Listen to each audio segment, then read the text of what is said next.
Good day, and I am Mansardians and welcome to BC News, where we keep you best updated. On to the breaking news. A woman was forced into a car by two teenage girls on gunpoint in Hatfield, Pretoria. A man was caught robbing a 12-year-old boy at the Pretoria CBD after the boy had withdrawn 800 rand at a Capitec bank.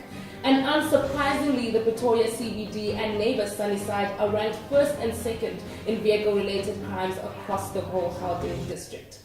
Now moving on to our top story this hour, a homeless man steals two Patco bus batteries in the central business district next to the State Theatre. We are now crossing over live to Prinsley Street at the Pretoria CBD, where a homeless man just stole two bus batteries from a stuck Patco bus next to the State Theatre. The man was caught when a bystander tipped off the police who were patrolling the area. It is said that the thief seemed suspicious when he passed by the police with his trolley covered with old boxes. And as the police approached him, he left his trolley and started running away but failed to escape. We now have our BC News team at the occurring scene. We have Letabo on the field. Now let's hear what is really happening there right now. Letabo? Thanks, Cyril. We live here at the State Theatre, next to the State Theatre, and there's been a commotion. I think some theft happened around here. Someone stole a bus battery. I don't know what's happening around here, but we're going to get some feedback on what's going on around here. I'm just waiting for the situation to be fixed around, so I can get to hear what's happening around here. I need some information. So right now we have to investigate, and pending the investigation, then we'll come up with that culprit. Okay. Sure. And now Letabo is standing with the man who tipped off the cops after witnessing the theft.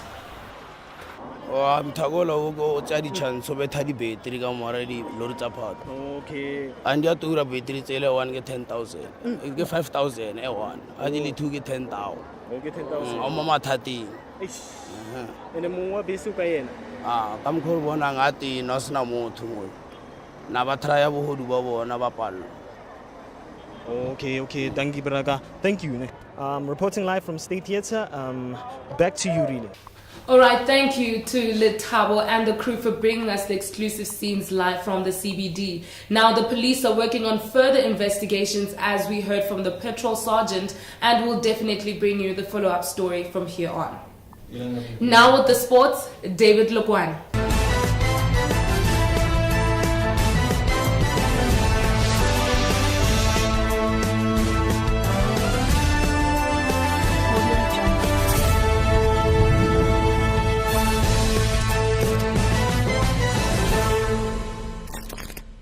Thank you, really. I am David Lebon with the sports news. Super Rugby took place last night as two powerhouses in the league, Bulls and Highlanders, went head-to-head at Loftus Versfeld. The Highlanders managed to grab a 17-10 narrow win over the Bulls. Following a disappointing loss to the Highlanders, the Bulls log Ardis Neyman will appear before a disciplinary hearing in Hatfield after he was red-carded in his side's defeat at Loftus Versfeld. Wits will be crowned as the new Premier Soccer League champions for the first time in their club history, regardless of whether they win or lose today's game. All 16 PSL teams play their final matches today to conclude what has been an epic, and I mean epic, football season. Well, it has been a good week for South African football, as the PTA Warriors, a young under-15 football team from Hatfield, will be playing a 6-team tournament in London this weekend. The tournament features 5 teams from the UK, and PTA Warriors is the only team from South Africa.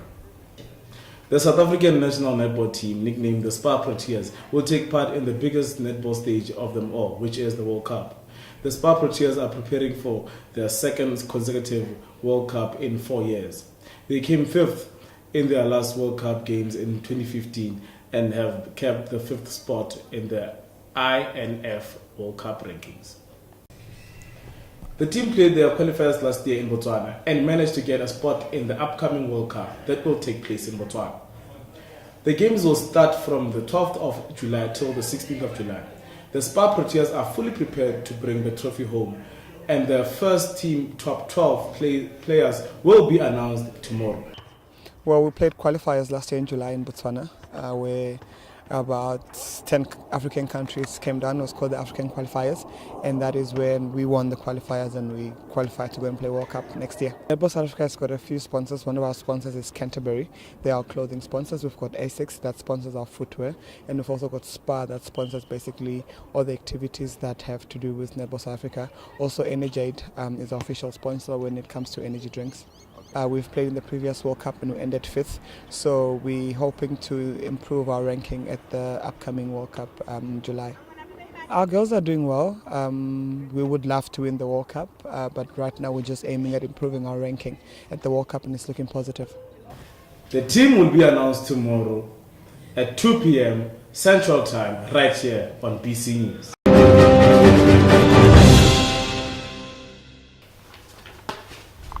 Men march against women abuse. Pretoria has been a place for protests and marches lately, but this time it's something that we can all relate to as South Africans and globally.